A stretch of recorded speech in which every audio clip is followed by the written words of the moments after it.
Hey guys, Irene here. Welcome back to my YouTube channel. Today we're trying something a little bit different, and if you guys do like it, I might turn this into a series called Fix My Edit. I asked you guys to send me some of your edited images that you weren't quite happy with, and we're gonna see what we can improve in those images, how, and I'm gonna share some of those editing techniques with you guys. So let's get to it. So this first image is from Teresa, and she was having trouble keeping the background cool toned while still keeping the skin of the model more warm toned. And I see a lot of beginners make this mistake where they will apply global settings that will affect the whole image. For example, I see a lot of people really spicing up that clarity slider in Lightroom, and it might look cool for the background, but it will make the skin look really crispy. I'm gonna show you this very simple technique that's suitable for beginners on how you can edit the background separately from your subject. You can do this in both Lightroom and Camera Raw in Photoshop. I personally prefer Camera Raw over Lightroom. I just think this way it's gonna give you a little bit more control over your image, but you can do the same exact thing in Lightroom if that's what you prefer. So here we have this image in Photoshop. I'm gonna duplicate my background. Always duplicate your background in case something goes wrong and you want to go to your original image. Now I'm gonna go into Filter and Camera Raw.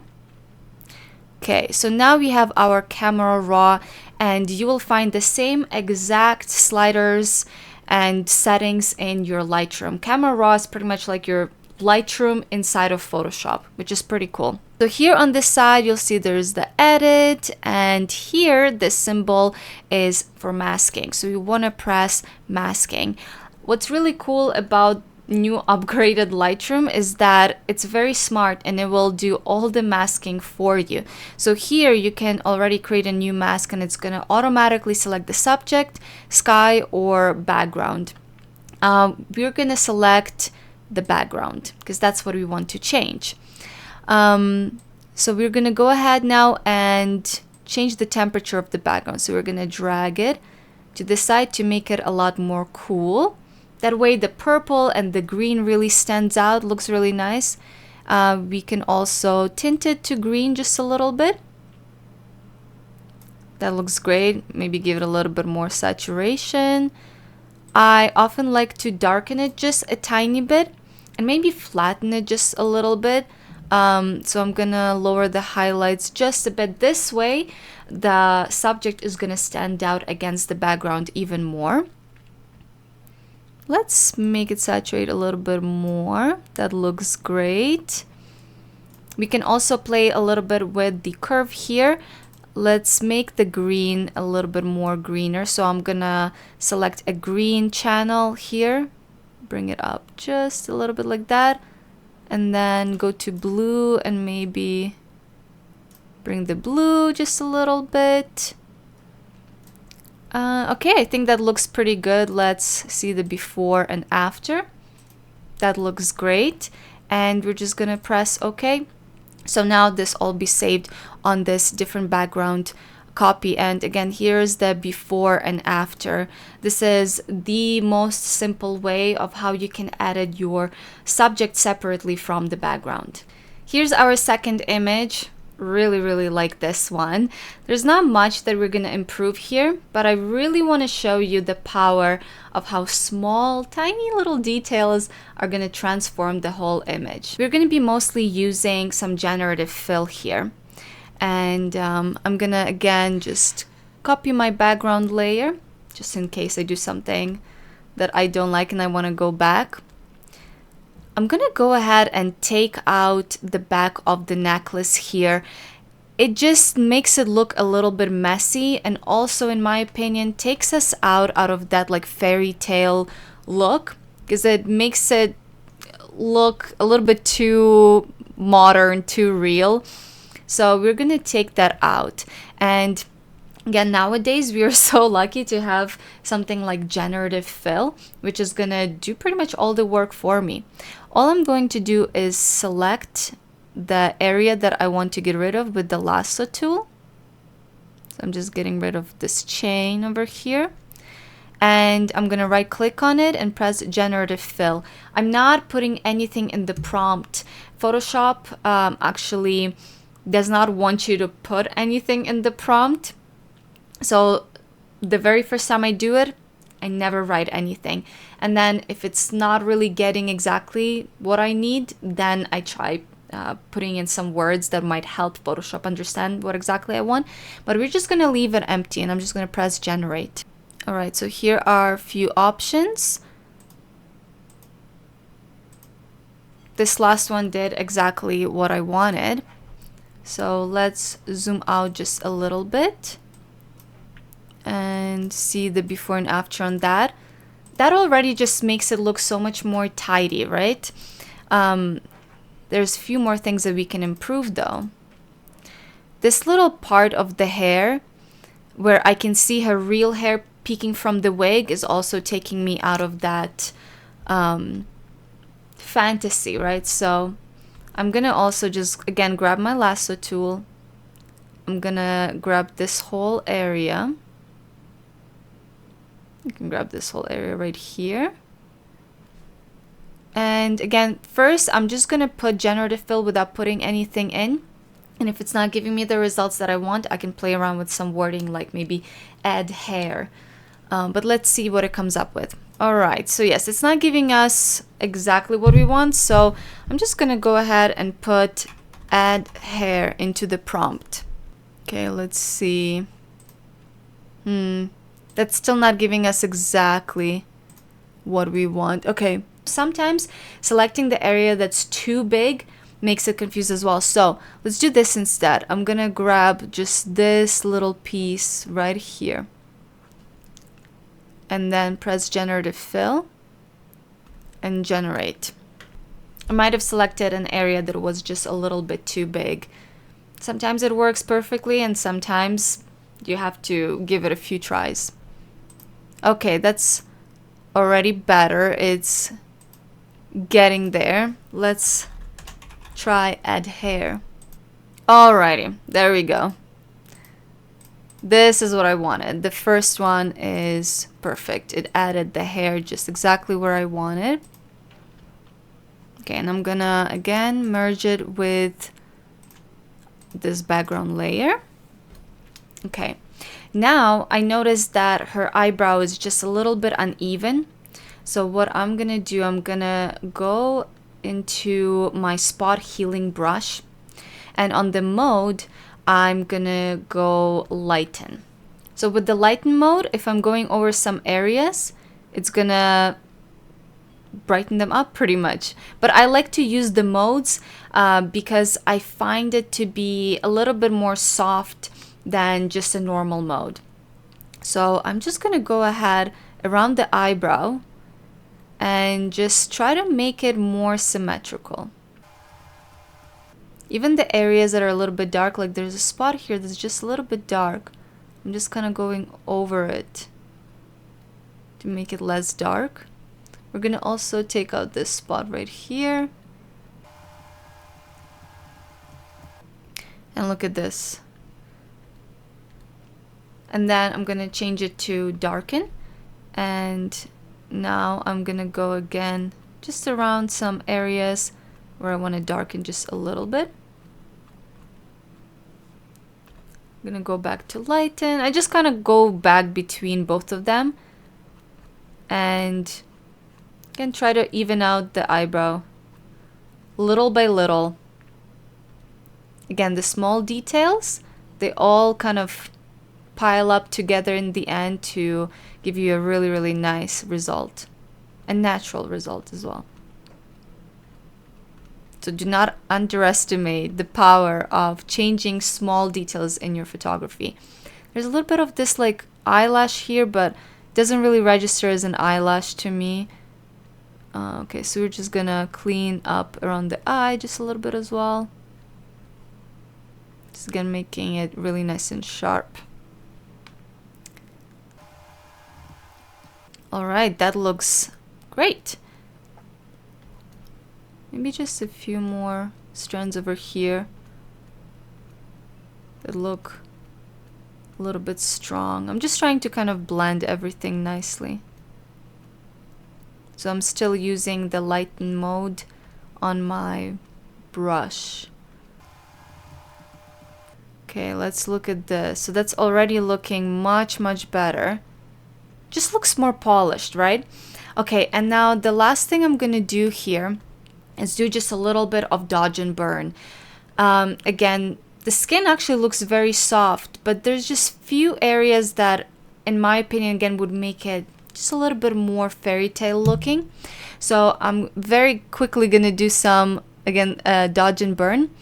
Now I'm not gonna go into this technique in depth in this video. I have a separate video that's like almost an hour long that explains my dodge and burn technique and exactly how I do it. So I will leave it in the description down below, and you guys can check it out if you would like to learn how I do dodge and burn. But pretty much essentially what we're doing is we're trying to even out some areas. So here I'm right now working on an area that was just a little bit dark, and I'm adding some highlight to it to even it out. We have a few areas here underneath the eye. You have to be quite careful with dodge and burn because you really do not want to flatten the face completely. We just want to improve some of the shadows and the highlights just a little bit. Sometimes depending on the light that you have, might be really cool and look nice overall, like be pretty dramatic, but then it's gonna showcase some of the things that we don't really want to showcase. So then you have to soften them up with dodge and burn.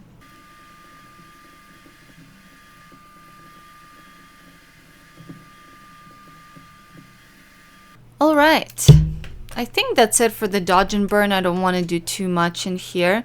So this is before and after of dodge and burn. Hopefully you guys can see the difference. I'm gonna do the last thing here, which is brighten up the subject just a teensy bit.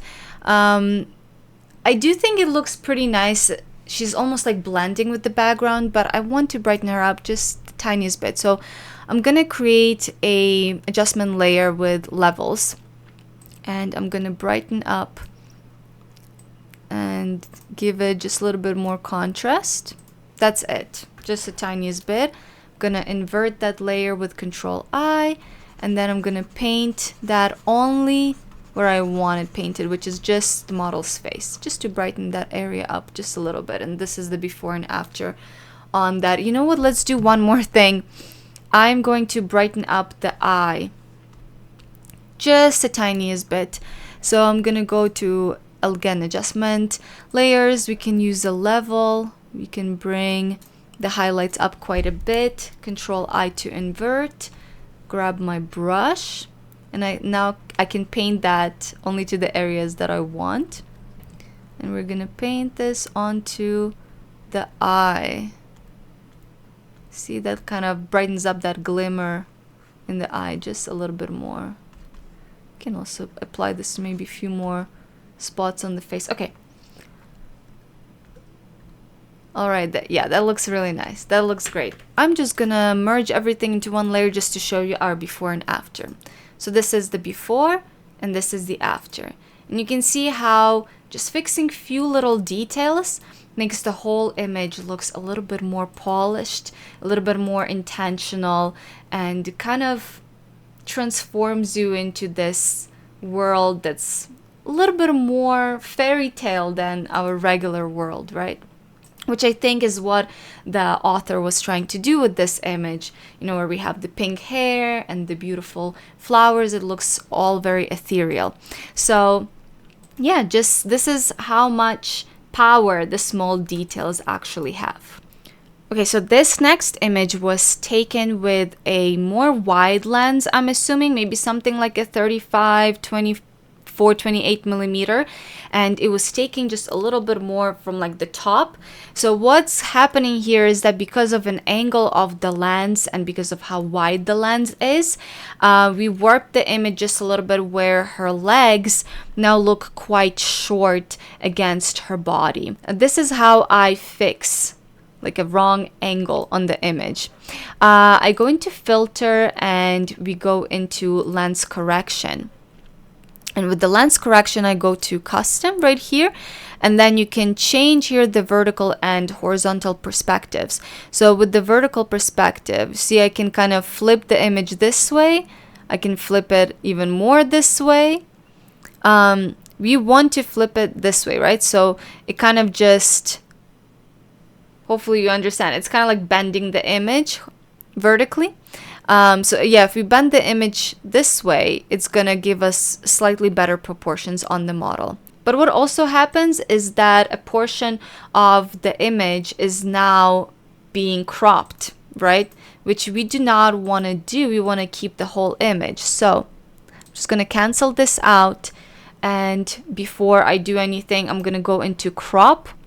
I'm gonna give my images a little bit more height. We can always fix the crop after, but I'm just gonna give it just a little bit of that space at the bottom so that when we're flipping the image vertically, it's actually just gonna slide down, right? Okay, it's way easier to understand whilst you're seeing it. So now we can go to the lens correction again, go to custom and to our vertical perspective. As you can see now, we can do this without losing some of that, the bottom of the image. Okay, let's see. I think that looks great, right? She looks a lot more proportional. So I'm just gonna press OK here. Now the image became more vertical. So what we can do here is we can just crop it, or we can widen it just a little bit. Let's just widen it, okay? I kind of like doing this trick. Especially for this image, is great for widening. So I'm gonna grab my marquee tool. I'm gonna grab this area here without selecting the model. I'm gonna right click on it, free transform, right click again, distort, and I'm gonna grab it by this little square right here and stretch it to the side. And I'm gonna do the same on the other side. Select this area without selecting the model. Right click, free transform, right click, distort, and stretch. So essentially we're just stretching the image. Alright, so here is the before and after of the image. As you can see, the proportions on the model now look a lot better, right? Before she looked very short, her legs looked very small, but now it looks a lot more proportionate. So this is something you can do if the angle warped the proportions of the models just a little bit. So this is it. I hope you guys enjoyed this video, and let me know if you would like to see more and if I should make this into a little series. Like this video if you liked it, subscribe to my channel, and I'll see you guys in my next one. Bye.